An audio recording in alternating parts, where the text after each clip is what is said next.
ಇಂಥ ದೊಡ್ಡ ದೊಡ್ಡ ಚಿಪ್ಗಳನ್ನು ಬಿಸಾಕಬೇಡಿ, ಹಾಗೇ ಇಟ್ಟುಕೊಳ್ಳಿ, ತುಂಬ ಯೂಸ್ ಆಗುತ್ತೆ. ಎಲ್ಲರಿಗೂ ನಮಸ್ಕಾರ. ಇವತ್ತಿನ ವಿಡಿಯೋ ನೋಡ್ಕೊಂಬರೋಣ.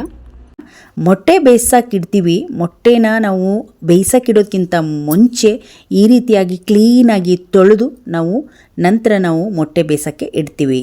ಇವಾಗ ಮೊಟ್ಟೆ ಬೇಯಿಸೋಕ್ಕೆ ರೆಡಿಯಾಗಿದೆ. ಈಗ 1 ಚಮಚದಷ್ಟು ಉಪ್ಪನ್ನು ಹಾಕಿ ಇದನ್ನು ಟೋಟಲ್ 5 ನಿಮಿಷದಲ್ಲಿ ಮೊಟ್ಟೆ ಬೇಯ್ದು ರೆಡಿ ಆಗುತ್ತೆ. ಮೊಟ್ಟೆ ನಾನಿಲ್ಲಿ 3 ನಿಮಿಷ ಚೆನ್ನಾಗಿ ಕುದಿಸ್ಕೊಳ್ಬೇಕು ಈ ನೀರನ್ನು. ಇನ್ನೂ 2 ನಿಮಿಷ ಅದೇ ಸ್ಟವ್ ಮೇಲೆ ಇಟ್ಟು ಪ್ಲೇಟ್ ಮುಚ್ಚಿ ನೀವು ಓಪನ್ ಮಾಡಬಾರ್ದು. ಟೋಟಲ್ 5 ನಿಮಿಷ ಬಿಟ್ಟುಬಿಡಿ.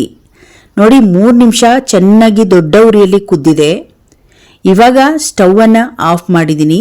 3 ನಿಮಿಷ ನಾವು ಮತ್ತೆ ಹಾಗೆ ಬಿಡೋಣ. 5 ನಿಮಿಷದಲ್ಲಿ ಮೊಟ್ಟೆ ನೀಟಾಗಿ ಒಂದು ಸ್ವಲ್ಪನೂ ಕ್ರ್ಯಾಕ್ ಆಗದಿರ ಮೊಟ್ಟೆ ಬೇಯುತ್ತೆ. ಟ್ರೈ ಮಾಡಿ ನೋಡಿ ಸ್ನೇಹಿತರೆ. ಇದೇ ವಿಧಾನದಲ್ಲಿ ಮೊಟ್ಟೆನ ನೀವು ಬೇಯಿಸ್ಬೋದು. ನೋಡಿ, 5 ನಿಮಿಷ ಸಾಕು. 10-20 ನಿಮಿಷದಲ್ಲಿ 1/4 ಗಂಟೆವರೆಗೂ ನಾವು ಮೊಟ್ಟೆ ಬೇಯಿಸಿ ಗ್ಯಾಸನ್ನು ವೇಸ್ಟ್ ಮಾಡೋ ಬದಲು ಈ ರೀತಿ 5 ನಿಮಿಷದಲ್ಲಿ ನಾವು ಮೊಟ್ಟೆಯನ್ನು ಬೇಯಿಸಿ ನೋಡಿ. ಮತ್ತೆ ಬಂದು ಕಮೆಂಟ್ ಹಾಕ್ತೀರಾ. ಈ ಒಂದು ಟಿಪ್ಸನ್ನು ಫಾಲೋ ಮಾಡಿ ಮೊಟ್ಟೆ ಬೇಯಿಸುವಾಗ. ಹಾಗೆ ಮೊಟ್ಟೆ ಕೂಡ ನೋಡಿ ಎಷ್ಟು ಚೆನ್ನಾಗಿ ಬೆಂದಿದೆ. ಬನ್ನಿ ನೆಕ್ಸ್ಟ್ ಟಿಪ್ಸನ್ನು ನೋಡ್ಕೊಂಬರೋಣ. ಪೈನಾಪಲ್ ತಂದ ತಕ್ಷಣ ನಾವು ಹಾಗೆ ಕಟ್ ಮಾಡಿ ಮಕ್ಕಳಿಗೆ ಕೊಡೋದು ಬದಲು ಈ ರೀತಿಯಾಗಿ ಮಾಡಬೇಕು. ನಮಗೆ ಪೈನಾಪಲ್ ಕಟ್ ಮಾಡುವಾಗ ಸ್ವಲ್ಪ ಗಟ್ಟಿಯಾಗಿರುತ್ತೆ ನೋಡಿ. ಆ ಥರ ಗಟ್ಟಿ ಇರಬಾರ್ದಂದ್ರೆ ಸ್ಟವ್ ಮೇಲೆ ಸ್ವಲ್ಪ ಈ ರೀತಿಯಾಗಿ ರೌಂಡಾಗಿ ಈ ಥರ ಹಿಡಿದಾಗ ಸ್ವಲ್ಪ ಮೆತ್ತಗಾಗುತ್ತೆ ಸಿಪ್ಪೆ. ನೋಡಿ, ಆರಾಮಾಗಿ ಕಟ್ ಮಾಡ್ಬೋದು. ಟ್ರೈ ಮಾಡಿ ನೋಡಿ. ಸಿಪ್ಪೆ ನಾವು ಚಾಕುದಲ್ಲಿ ತುಂಬ ಗಟ್ಟಿಯಾಗಿ ಬರುತ್ತಲ್ಲ, ಈ ರೀತಿ ಸ್ವಲ್ಪ ನಾವು ಉರಿಯಲ್ಲಿ ಈ ಥರ ಹಿಡಿದ್ರೆ ಸ್ವಲ್ಪ ಸಾಫ್ಟ್ ಆಗುತ್ತೆ ಸಿಪ್ಪೆ. ನಾನೀಗ ಸಿಪ್ಪೆ ತಕ್ಕೊಂಡಿದ್ದೀನಿ. ಇವಾಗ ಗಾಲಿಯಾಗಿ ಕಟ್ ಮಾಡ್ಕೊಳ್ತೀನಿ. ಡೈರೆಕ್ಟಾಗಿ ನಾವು ಮಕ್ಕಳಿಗೆ ಹೀಗೆ ಕೊಡಬಾರ್ದು. ಅದು ಹೀಟ್ ಜಾಸ್ತಿ ಆಗಿರೋದ್ರಿಂದ ನಮಗೆ ಸ್ವಲ್ಪ ಹೀಟಿನ ಅಂಶ ಕಡಿಮೆ ಆಗಬೇಕಂದ್ರೆ ಈ ರೀತಿಯಾಗಿ ನಾವು ಮಾಡಬೇಕು. ನೋಡಿ, ಇದ್ರ ಮೇಲೆ ನಾವು ಒಂದು ಸ್ವಲ್ಪ ಬಿಸಿ ಮಾಡ್ಕೊಳ್ಬೇಕು. ನೋಡಿ, ಡೈರೆಕ್ಟಾಗಿ ನಾನು ಇದನ್ನು ಇಟ್ಬಿಟ್ಟು ಈ ರೀತಿ ಸ್ವಲ್ಪ ಬಿಸಿ ಮಾಡಿ ನಾವು ಮಕ್ಕಳಿಗೆ ಕೊಡೋದ್ರಿಂದ ಒಂದು ಒಳ್ಳೆ ರುಚಿ ಕೂಡ ಇರುತ್ತೆ. ಹಾಗೆ ಮಕ್ಕಳಿಗೂ ಕೂಡ ಗಂಟ್ಲು ಕಟ್ಕೊಳ್ಳೋದಿಲ್ಲ. ಹೀಟಿಗೆ ಈ ಪೈನಾಪಲ್ ತಿನ್ನೋದ್ರಿಂದ ಮಕ್ಕಳಿಗೆ ಜಾಸ್ತಿ ಗಂಟ್ಲು ಕಟ್ಕೊಳ್ಳುತ್ತೆ. ಆ ಒಂದು ಸಮಸ್ಯೆ ಇರೋದಿಲ್ಲ. ಮೇಲೆ ನೀವು ಇನ್ನೊಂದು ಸ್ವಲ್ಪ ಸಕ್ಕರೆನೋ ಹಾಕಿಬಿಟ್ಟು ನೀವು ಮಕ್ಕಳಿಗೆ ಕೊಡ್ಬೋದು. ತುಂಬ ರುಚಿ ಕೂಡ ಚೆನ್ನಾಗಿರುತ್ತೆ. ಒಮ್ಮೆ ಪೈನಾಪಲ್ ತಂದಾಗ ಈ ರೀತಿಯಾಗಿ ಮಾಡಿ ಮಕ್ಕಳಿಗೆ ಕೊಡಿ, ನಿಮಗೂ ಕೂಡ ಇಷ್ಟ ಆಗುತ್ತೆ. ನಂತರ ನಾವು ಅದೇ ಆಮ್ಲೆಟನ್ನು ಮಾಡ್ತಾ ಇರುವಾಗ ನಾವು ಯಾವುದಾರೋ ಒಂದು ಪಾತ್ರೆ ಕಪ್ಪನ್ನು ಯೂಸ್ ಮಾಡೋದು ಬದಲು ಈ ರೀತಿ ವೇಸ್ಟ್ ಆಗಿರುವ ಒಂದು ಚಿಪ್ಪನ್ನು, ಒಂದು ದೊಡ್ಡ ಚಿಪ್ ಇದ್ದರೆ ನಾನು ಹಾಗೆ ಎತ್ತಿಟ್ಟಿರ್ತೀನಿ. ಇದಕ್ಕೆಲ್ಲ ಯೂಸ್ ಆಗುತ್ತೆ. ನಾವು ಒಂದು ಮೊಟ್ಟೆ ಆಮ್ಲೆಟ್ ಮಾಡುವಾಗ ಒಂದು ಪಾತ್ರೆಯಲ್ಲಿ ಹಾಕಿದ್ರೆ ಸ್ಮೆಲ್ ಆಗುತ್ತೆ. ಹಾಗಾಗಿ ಇಂಥ ಚಿಪ್ಪಲ್ಲಿ ನಾವು ಆ ಮೊಟ್ಟೆಯನ್ನು ನಾವು ಕಲಿಸ್ಕೊಳ್ಳೋದ್ರಿಂದ ಡೈಲಿ ಕಾಯಿಗಳನ್ನು ಯೂಸ್ ಮಾಡ್ತೀವಿ.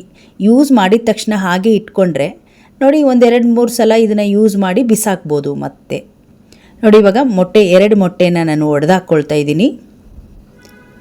ಚೆನ್ನಾಗಿ ಈ ದೊಡ್ಡ ಚಿಪ್ಪಾದರೆ ಒಂದು ನೀಟಾಗಿ ಈ ಥರ ಆಮ್ಲೆಟನ್ನು ಚೆನ್ನಾಗಿ ಕಲಿಸ್ಕೊಳ್ಬೋದು. ಇವಾಗ ನೋಡಿ, ಇದನ್ನು ಚೆನ್ನಾಗಿ ಕಡಿಬೇಕು. ನಾವು ಆಮ್ಲೆಟ್ ಹಾಕಬೇಕಂದಾಗ ಈ ರೀತಿ ಈರುಳ್ಳಿ ಜೊತೆಗೆ ಚೆನ್ನಾಗಿ ಈ ರೀತಿ ಕಡ್ಕೊಳ್ಬೇಕು ಸ್ಪೂನಿಂದ. ಇವಾಗ ನಾವು ತವಾ ಕಾದಿದೆ ನೋಡಿ. ಈಗ ಆಮ್ಲೆಟ್ ಹಾಕ್ಕೊಂಡ್ರೆ ಪಲ್ಪ್ ಥರ, ಅಂದರೆ ಸ್ವಲ್ಪ ಉಬ್ಬಿದ ಥರ ಬರುತ್ತೆ. ತುಂಬ ಚೆನ್ನಾಗಿ ಆಮ್ಲೆಟ್ ಬರುತ್ತೆ. ನಾವು ಈ ರೋಡ್ ಸೈಡಲ್ಲಿ ಆಮ್ಲೆಟ್ ಹಾಕ್ತಾರೆ ನೋಡಿ, ದಪ್ಪವಾಗಿರುತ್ತೆ. ಅದನ್ನು ನೋಡಿ ನಾವು ಅಯ್ಯೋ ಎಷ್ಟು ಚೆನ್ನಾಗಿ ಬರುತ್ತೆ ಅಂತ ನಾವು ಅದೇ ರೀತಿಯಾಗಿ ಮನೆಯಲ್ಲೇ ಮಾಡ್ಕೊಳ್ಬೋದು ನೋಡ್ರಿ. ಆರಾಮಾಗಿ ನಮಗೆ ಮಕ್ಕಳಿಗೆ ಬೇಕಂದಾಗ 1-2 ಮೊಟ್ಟೆ ಮತ್ತು ಈರುಳ್ಳಿ ಎಲ್ಲ ಹಾಕಿ ಚೆನ್ನಾಗಿ ಕಡಿಬೇಕು. ನಾವು ಎಷ್ಟು ಚೆನ್ನಾಗಿ ಕಡಿತೀವೋ ಅಷ್ಟು ಪಲ್ಪಿಯಾಗಿ ನಮಗೆ ಆಮ್ಲೆಟ್ ಬರುತ್ತೆ. ಇವಾಗ ನೋಡಿ, ನಾನು ಕಟ್ ಮಾಡಿಕೊಂಡು ಊಟದ ಜೊತೆ ತಿನ್ಬೋದು, ಹಾಗೇನಾದರೂ ತಿನ್ಬೋದು. ತುಂಬ ಚೆನ್ನಾಗಿ ಬಂದಿತ್ತು. ನೋಡಿ, ಮೊಟ್ಟೆ ಮಾಡುವಾಗ ಈ ರೀತಿ ಚೆನ್ನಾಗಿ ಕಡಿದ್ರೆ ನೋಡಿ ಈ ರೀತಿಯಾಗಿ ದಪ್ಪವಾಗಿ ಆಮ್ಲೆಟ್ಟು ಬರುತ್ತೆ. ನಾವು ಇವತ್ತಿನ ವಿಡಿಯೋದಲ್ಲಿ ಒಂದು ಹಳ್ಳಿ ಕಡೆ ಮಾಡುವಂತಹ ಸುಟ್ಟು ಬೆಂಡೆಕಾಯಿ ಸಾಂಬಾರನ್ನು ಮಾಡ್ಕೊಳ್ಳೋಣ. ನೋಡಿ, ತುಂಬ ಚೆನ್ನಾಗಿರುತ್ತೆ. ರಸಮಿಗೆ ಬೆಂಡೆಕಾಯಿನ ಹಾಕಿದ್ದು ತಿಂದಿದ್ದೀರಾ? ಒಮ್ಮೆ ಈ ರೀತಿ ತಿಂದು ನೋಡಿ, ಮತ್ತೆ ಮಾಡ್ಕೊಂಡು ತಿಂತೀರಾ. ಬೆಂಡೆಕಾಯಿ ಪ್ರಿಯರಿಗೆ ಮಸ್ತಾಗಿರುವ ರಸಮ್ ಅಂತಲೇ ಹೇಳ್ಬೋದು.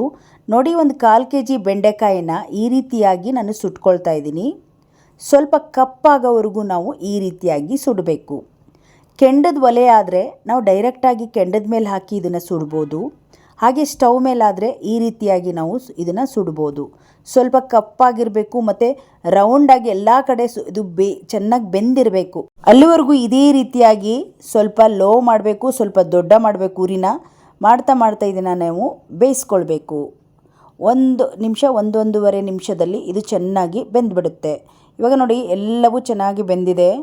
ರೌಂಡಾಗಿ ಸ್ವಲ್ಪ ಮೆತ್ತಗಾಗುತ್ತೆ, ಗೊತ್ತಾಗುತ್ತೆ ನಮಗೆ ಕೈಯಲ್ಲಿ ಮುಟ್ಟಿದಾಗ ಬೆಂದಿದೆಯೋ ಇಲ್ಲವೋ ಅಂತ. ಇವಾಗ ಎಲ್ಲ ರೆಡಿಯಾಗಿದೆ. ಒಂದು ಪ್ಲೇಟಿಗೆ ಹಾಕ್ಕೊಳ್ತಾ ಇದ್ದೀನಿ.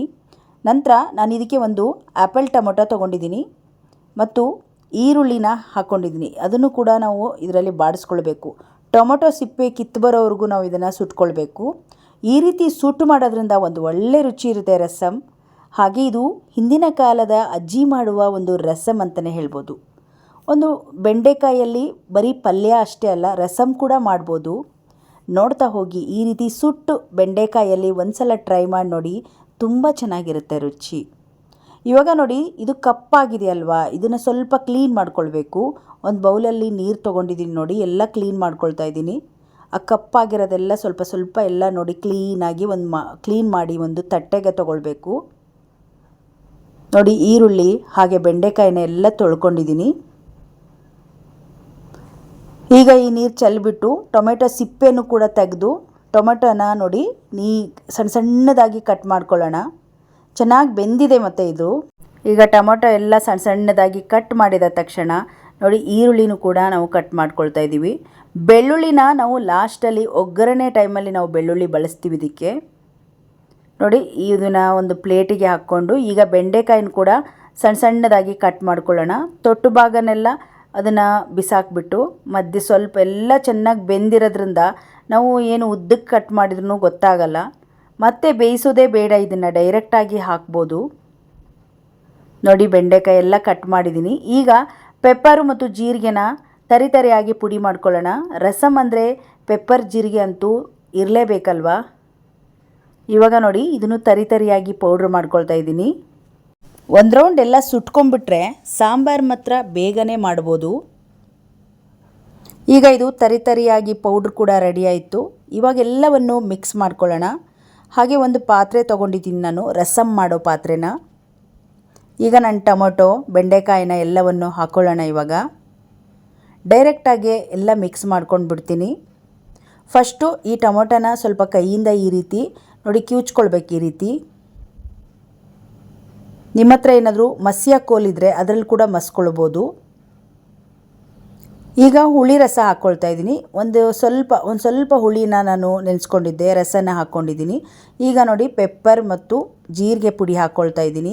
ಈಗ ಬೆಂಡೆಕಾಯಿನ ಹಾಕ್ಕೊಳ್ತಾ ಇದ್ದೀನಿ. ಸ್ವಲ್ಪ ಕೂಡ ಲೋಳೆ ಇರಲ್ಲ, ಸ್ವಲ್ಪ ಕೂಡ ಸ್ಮೆಲ್ ಇರಲ್ಲ. ಇದು ಒಂಥರ ರುಚಿ ಇರುತ್ತೆ. ಸುಟ್ಟು ರುಚಿ ಇರೋದ್ರಿಂದ ಒಂದು ಒಳ್ಳೆ ಆರೋಮ ಬರ್ತಾ ಇರುತ್ತೆ ನಿಮಗೆ. ನಮಗೆ ಎಷ್ಟು ನೀರು ಬೇಕಾಗುತ್ತೋ ಅಷ್ಟು ನೀರನ್ನು ಹಾಕ್ಕೊಂಡು 1 ಚಮಚ ಖಾರದ ಪುಡಿ ಹಾಕ್ಕೊಂಡಿದ್ದೀನಿ. ಇಲ್ಲಿ ನಾವು ಪೆಪ್ಪರ್ ಹಾಕಿರೋದ್ರಿಂದ ಸ್ವಲ್ಪ ಖಾರದ ಪುಡಿ ಹಾಕಿದ್ದೀನಿ. 1 ಚಮಚ ಧನಿಯಾ ಪೌಡ್ರ್ ಹಾಕ್ಕೊಂಡಿದ್ದೀನಿ. ಧನಿಯಾ ಪೌಡ್ರ್ ಹಾಕೊಳ್ಳೋದ್ರಿಂದ ಒಂದು ಒಳ್ಳೆ ರುಚಿ ಕೊಡುತ್ತೆ. ಈಗ ನೋಡಿ ಇದು ರೆಡಿ ಇದೆ. ಇದು ಸ್ಟವ್ ಮೇಲಿಟ್ಟು ಒಗ್ಗರಣೆ ಮಾಡ್ಕೊಂಡ್ಬಿಡೋಣ. ಒಂದು ಅರ್ಧ ಚಮಚದಷ್ಟು ಸಾಸಿವೆ, ಸ್ವಲ್ಪ ಜೀರಿಗೆ ಹಾಕ್ಕೊಳ್ತಾ ಇದ್ದೀನಿ. ಹಾಗೆ ಒಂದು 3 ಎಸಳು ಬೆಳ್ಳುಳ್ಳಿನ ಜಜ್ಜಿಬಿಟ್ಟು ಹಾಕಿದ್ದೀನಿ. ಹಾಗೆ ಕರಿಬೇವಿನ ಸೊಪ್ಪನ್ನ ಸ್ವಲ್ಪ ಹಾಕ್ಕೊಳ್ಳೋಣ. 1-2 ಒಣಮೆಣಸಿನಕಾಯಿನೂ ಕೂಡ ಹಾಕ್ಕೊಳ್ಳೋಣ. ಚೆನ್ನಾಗಿ ಮಿಕ್ಸ್ ಮಾಡಿ. ಚೆನ್ನಾಗಿ ಬಿಸಿಯಾಗಿದೆ ನೋಡಿ ಈ ರಸಮ್. ಇದಕ್ಕೆ ಈ ಒಗ್ಗರಣೆಯನ್ನು ಹಾಕ್ಕೊಳ್ಳೋಣ. ನೋಡಿ ಇದು 1 ರೌಂಡ್ ಚೆನ್ನಾಗಿ ಕುದಿಬೇಕು. ಅಲ್ಲಿವರೆಗೂ ಇದನ್ನು ಚೆನ್ನಾಗಿ ಕಾಯಿಸ್ಕೊಳ್ಬೇಕು. ರಸಮ್ ಅಂತೂ ತುಂಬ ಗಮ್ ಅನ್ನುತ್ತೆ. ನಾವು ಪ್ಲೇನ್ ಮಾಡೋದಕ್ಕಿಂತ ಬೆಂಡೆಕಾಯಿ ಸುಟ್ಟು ಹಾಕಿರೋದ್ರಿಂದ, ಟೊಮೆಟೊ ಮತ್ತು ಈರುಳ್ಳಿನ ಸುಟ್ಟು ಹಾಕಿರೋದ್ರಿಂದ ಒಂದು ಒಳ್ಳೆ ರುಚಿ ಇರುತ್ತೆ ಸ್ನೇಹಿತರೆ. ಒಮ್ಮೆ ಈ ರೀತಿ ನೀವು ಸುಟ್ಟು ಬೆಂಡೆಕಾಯಿ ರಸಮನ್ನು ಒಮ್ಮೆ ಟ್ರೈ ಮಾಡಿ ನೋಡಿ. ಘಮ ಘಮ ಅಂತ ಸ್ಮೆಲ್ ಬರ್ತಾ ಇದೆ. ಇವಾಗ ಬಿಸಿ ಬಿಸಿ ಅನ್ನ, ಸ್ವಲ್ಪ ತುಪ್ಪ, ಈ ರಸಮ್ ಹಾಕ್ಕೊಂಡು ತಿಂತಾಯಿದ್ರೆ ಮಸ್ತಾಗಿರುತ್ತೆ. ಹಾಗೆ ನೋಡಿ ನಾನು ಒಂದು ಬೌಲ್ ರೈಸ್ ಜೊತೆಗೆ ರಸಮನ್ನು ಹಾಕಿ ಊಟ ಮಾಡುವಾಗ ನಾನು ಅದನ್ನು ಕೂಡ ಒಂದು ಕ್ಲಿಪ್ ತೊಗೊಂಡಿದ್ದೆ ತೋರಿಸ್ತಾ ಇದ್ದೀನಿ.